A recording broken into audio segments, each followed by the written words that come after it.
číslo 33 pod strechou TD Garden, aká to bola emócia? Veľmi silná, tak je to ťažké aj opísať, pretože človek si to môže predstavovať veľakrát, ako to pôjde to číslo hore, ale je to oveľa krajšie, keď to je v realite a neviem, stále hľadám slova a som nesmierne poctený a veľmi si to vážim. Ktorý moment z toho celého ceremoniálu bol pre vás najsilnejší? Keď hala začala skandovať moje meno a ďakovať mi, tak to bolo veľmi silné a tam som ako naozaj cítil tú podporu, tú lásku za tie roky, čo fanúšikovia naozaj cítili a to je to najviac, čo si môžem ako športovec človek prijať. Prítomnosť obrovských hviezd a legend, ktoré tu boli takisto. Možno keď ste sa aj teraz pozreli na tie čísla, Ray Bar, Bobby Orr, jedný z najlepších hráčov v histórii NHL a vy medzi nimi, ako to znie? Je to neskutočné. Ako som povedal, je to obrovská hrdosť, obrovská podsta. Je to navždy.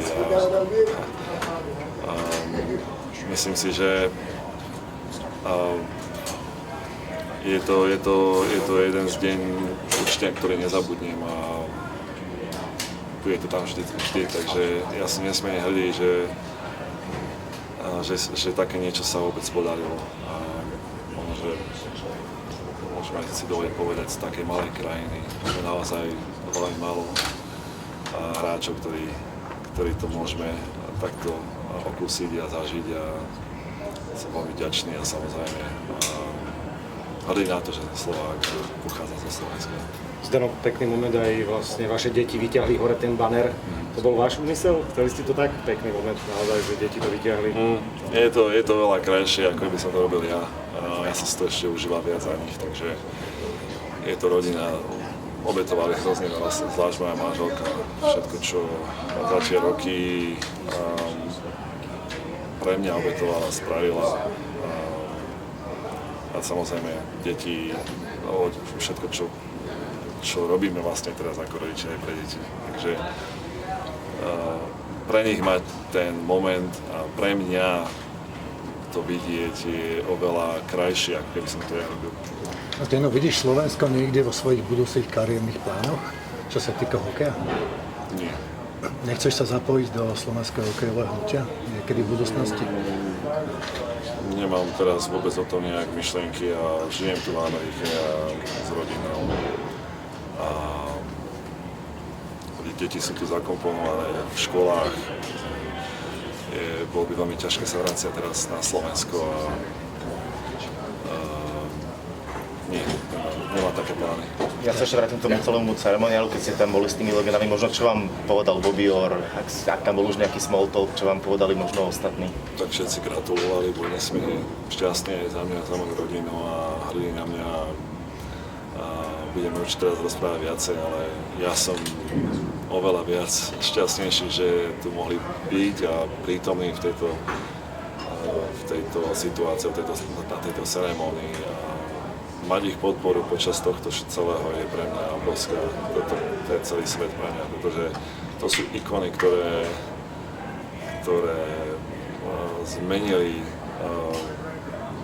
hru, hokej ako taký k lepšiemu a vybudovali také silné korenie pre nás všetkých, čo sa týka tej kultúry a toho zázemia tu v Bostone, čo sme my mali možnosť vlastne následovať, takže ja som osobne veľmi vďačný, že tu mohli byť a podporiť mňa. Či už Ray Bar, alebo Bobby Orr veľmi podobný, alebo tak podobný štýl hokeja, vy ste boli iný hráč. Keď to tak ale sa spýtam, ako to povie Zdeno Chára, aký odkaz zanecháva Zdeno Chára? Nikdy sa nevzdať a drina sa vráti. Ďakujeme. Gratulujem ešte to. Miriam, a našli sme ťa na zápase Boston Bruins dneska večer. Veľký večer pre Zdena Cháru. Koľko rokov žiješ v Bostone? Tak ja žijem v Bostone už 23 rokov. Teraz bude 24 tento rok. A koľko zápasov Bostonu si videla za ten čas? No, strašne veľa. Strašne veľa a tým, že vlastne Zdeno je z Trenčína, zo Slovenska, tak o to viac ma to vždycky ťahlo na hokej. Takže veľa. Nepamätám si, ale veľa. Zdeno Chara bol dlhoročný kapitán Bostonu Bruins. Čo si myslíš a aký je jeho význam pre toto mesto? Čo priniesol pre Boston a pre hokej ako taký? Tak myslím si, že Zdeno urobil strašne veľa pre Boston. A ešte viac by som povedala, že preslávil naše malé krásne Slovensko, náš Trenčín, ktorý je považovaný v tejto dobe medzi 10 najväčšími mestami v Európe, takže je to neskutočná udalosť aj pre nás Slovákov, ale myslím si, že pre Boston takisto, pretože veľmi si ho tu obľúbili a spravil takisto veľa pre Boston a dokázal, že aj malá krajina dokáže veľké zázraky. Ako si pamätáš oslavy Stanley Cupu? No, pamätám si. Bola som na oslavách Stanley Cupu, keď som vychádzala z metra, keďže som mala malé dieťa, dcera bola malinká v kočári. Otvorili sme dvere na výťahu z metra a proste nedostali sme sa nikde z toho výťahu, pretože to bolo neskutočne plné, bol to neskutočný zážitok. Ako musí akože ešte teraz sa vytlačiť. Dnes vyvesili Zdenov dres medzi najväčšie legendy Boston Bruins. Ako si prežívala túto ceremóniu? Neskutočne. Tým, že poznám celú ich rodinu a viem, aká to je obeta pre jeho rodinu, pre deti a pre manželku. A tým, že ich dobre poznám a je to neskutočný úspech aj pre nás, pre Slovensko, aj pre Boston. Myslím si, že sú to maximálne zaslúžili. Ďakujem, super. Však ty